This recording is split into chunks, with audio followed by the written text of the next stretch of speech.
UFC 317 currently has no main event with only 5 fights confirmed on the card. I think we're about roughly 50 days away from the event. I think it is June 28th. I'm about estimating, even though I have Tapology open right here. Yeah, June 28th till the actual International Fight Week event card. With only 5 fights confirmed, we have Paulo Costa, Roman Coppola, Brandon Royval, Manel Cap confirmed on the card. Those are the bigger matchups on the card. Daniel Zellhuber is pretty solid. I believe Tracy Cortez just got announced, so there are some pretty solid fights on the card so far. Only 5. Realistically, like, people are worried about the main event here. There's only 5 fights on the card, but a lot of people, again, have been wondering what the hell has been going on with the main event of this big card, the one big card each and every year. Of course, you have like the Madison Square Garden card every year. That's pretty big, but this is like the flagship card for the UFC every year in Vegas, where they have all the convention and stuff, all the conventions and stuff going around. This is the big card, so a lot of people have been wondering what the hell's been going on with the main event. A lot of people have been putting pressure on Dana White. He's doing all the slap fighting, and then he's doing some of the boxing stuff with Canelo and Crawford, and he's everywhere. And a lot of people are getting frustrated with Dana White because it seems like we have not gotten a UFC 317 announcement yet for the main event, which is a pretty big card. We have John Jones and Tom Aspinall not really ready. A lot of people thought that fight would be on this card. I think it'll probably be MSG. And then you have Alex Pereira talking about retirement and his hack tweet or whatever it was. So there is a lot of stuff going on, a lot of chaos going on. But I think a lot of 317 has to do with what happens this weekend at UFC 315 in Canada.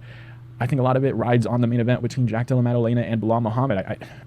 It's hard not to believe that. And if it's not, I don't know what the hell is going to happen. But we've seen Ilia Topuria say on Twitter that he's training. We've seen Charles Oliveira say he's training. I believe Islam Makhachev is training. And we do know that Islam Makhachev does want to move up weight divisions to the welterweight division. If you don't know, he has trained with Belal Muhammad quite a bit. I believe Belal, I think it was for the Brady fight, he went over to Khabib's camp and did some good training out there. Same thing with the Leon Edwards fight and ended up getting the win. So a lot of those Khabib camp guys, the Dagestani guys, they don't like them fighting each other. So it does make a little bit of sense why Islam would want to wait out to see who the winner of this fight was. I would love to see Belal Muhammad versus Islam if Belal does end up winning and Islam moves up anyways. But we have 2 potential really big matchups that could happen based on who wins this weekend. We have Belal Muhammad. Say Belal Muhammad wins. We could get Islam Makhachev versus Ilia Topuria for International Fight Week in about 50 days, with maybe Charles Oliveira being the backup fighter. That's a huge matchup.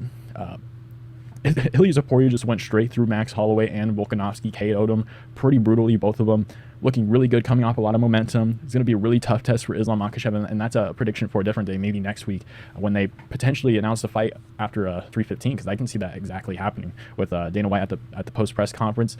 Once that fight ending happens, they probably already got their main event on the wall. So Islam Makhachev versus Ilia Topuria is a massive fight. I really want that to happen. However, on the other hand, I'm a massive JDM fan, and this is me personally.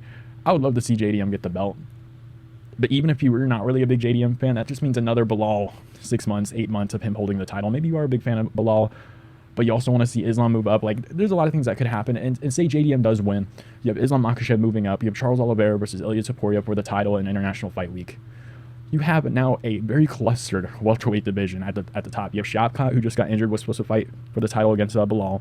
I believe Belal got injured first, then Shavkat got injured. Ian Gary is now saying he doesn't want to take another fight. He says he believes he deserves a title shot, which I don't think is true.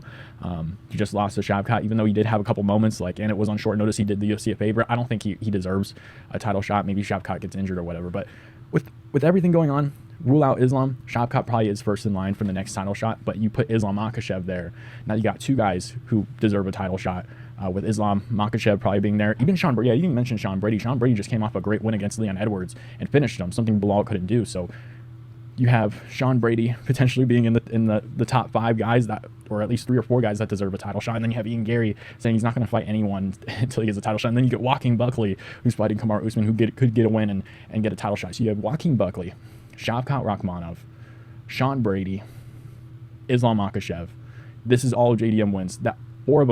All 4 of them, you could justify a title shot for. I'm not going to go through each and every one of their wins and losses. I would say if I were to rank them, I think Ian Gary probably should take another fight in my opinion. But in matters of an order of who deserves them more, if JDM wins, Islam probably first, because he's defended the title multiple times, did UFC tons of favors by fighting featherweights coming up and doing those 2 Volkanovski fights. I believe the second one was on short notice. It was supposed to be, who was that fight supposed to be? Was it Armin? So you have to do Islam. He's a defending champion.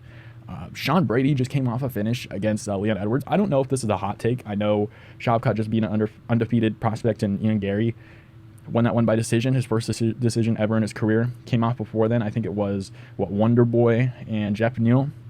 If you put Sean Brady's wins against Gilbert Burns and Leon Edwards by finish, you can argue those could be a little bit more impressive and more deserving than Shavkat for a title shot, which would be very interesting. But again, even Joaquin Buckley beating Kamaru Usman probably could scoot his way up into title contention. So you potentially have 4 guys who could all fight for a title, and you have 1 guy who said he's not going to fight anyone else unless it's for a title. So you have 5 guys who all could fight for the title theoretically if JDM wins.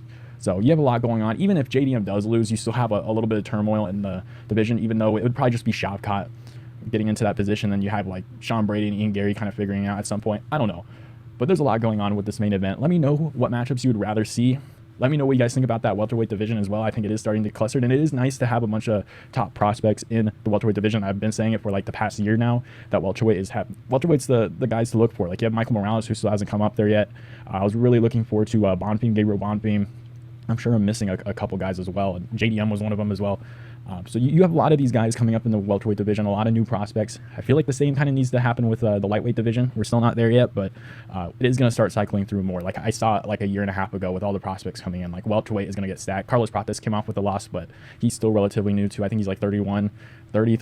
He's still decently young too. So we have fresh faces in this welterweight division. I'm really looking forward to it. But let me know who you guys want for the 317 main event. Who are you guys rooting for this weekend? It is very interesting. I'd love to know what you guys think, and I'll see you guys next time.